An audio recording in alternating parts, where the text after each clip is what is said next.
फैज चौधरी साहब, आप तो खैर तायद करेंगे मरीम नवाज साहिबा और पंजाब गवर्नमेंट के फैसले की, क्योंकि आपने खुद पंजाब में जब प्राइम मिनिस्टर थे आपके बल्दियाती इलेक्शन नहीं करवाया, तो आप तो वेलकम करेंगे। आई थिंक अच्छी मूव है। देखिए, ये जब उस्मान बुज़दार वज़ीर आला थे तो सबसे बड़ी गलती ये हुई, और उस वक़्त भी बहुत दफ़ा ये कहा गया, हम तो ये कहते थे कि आप बलदियाती इलेक्शन कराएं, क्योंकि बलदियाती इलेक्शन कराने से जो पीटीआई ग्रास रूट लेवल तक जो है वो मज़बूत होगी।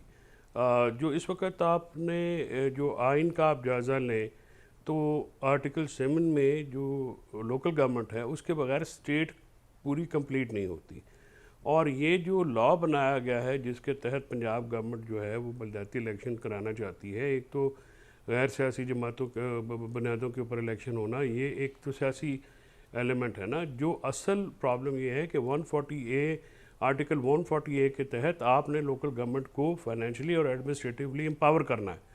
ये दोनों एलिमेंट्स उससे निकाल लिए गए हैं, और वो प्रैक्टिकली जो भी लोग होंगे वो डीसी और एसी के मातहत रहेंगे, यानी वो गवर्नमेंट के डायरेक्ट मातहत होंगे। ये डायरेक्टली इंक्लूड ये आप कहें कि मुखालफत में है आर्टिकल 140A के जी। और इसकी वजह यह है कि जो NFC होता है, नेशनल फाइनेंस कमीशन में, वफाक से पैसे चले जाते हैं सूबों के पास, और सारे सूबों के जो वज़रा आला हैं वो उसके ऊपर बैठ जाते हैं, अपनी डिस्क्रेशन के तौर पे इस्तेमाल करते हैं। जब जहाँ तक प्रोविंशियल फाइनेंस कमीशन नहीं होगा, जो कि जनरल मुशर्रफ साहब का जो उस वक़्त का लोकल गवर्नमेंट था, वो इसलिए इफ़ेक्टिव था कि उनके पास फाइनेंशियल नहीं, लेकिन आपके ख्याल में इस वक्त PMLN की गवर्नमेंट क्यों नहीं करवाना चाह रही बल्दियाती इलेक्शन? आपका क्या आइडिया है?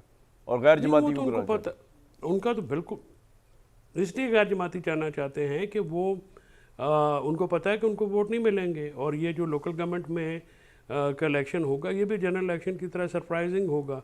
ये इसीलिए, और जो लोकल गवर्नमेंट का जो इलेक्शन है वो क्योंकि बहुत वसी पैमाने पे होता है, लिहाजा उसको कंट्रोल भी नहीं किया जा सकता उस बारीकी से, जिस तरह से जो है लिमिटेड सीटें पार्लियामेंट की फॉर्म 47 बांट दिए गए हैं।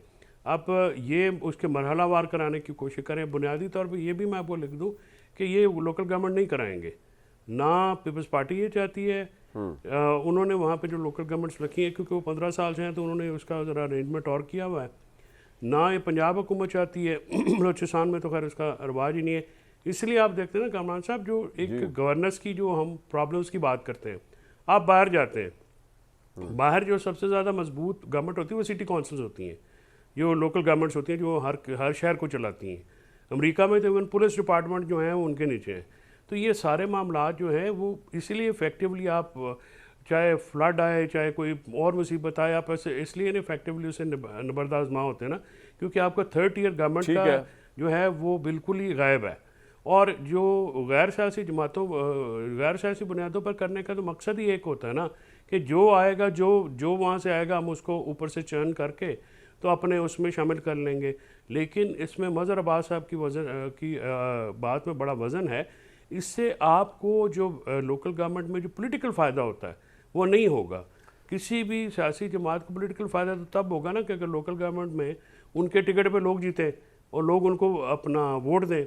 ये वो करने नहीं देना चाहते। सर, आपका पॉइंट आ गया। और फिर ये कह रहे हैं जी कि जो भी बंदा हुआ, ठीक है, पॉइंट आ गया आपका। राणा साहब बुनियादी तौर पे ये पैसों का शेयर नहीं करना चाहते। तो ये जैसे वो खजाने पे नाग बन के बैठ जाते हैं ना, तो ये सारे वैसे बैठे हुए। पॉइंट आ गया सर।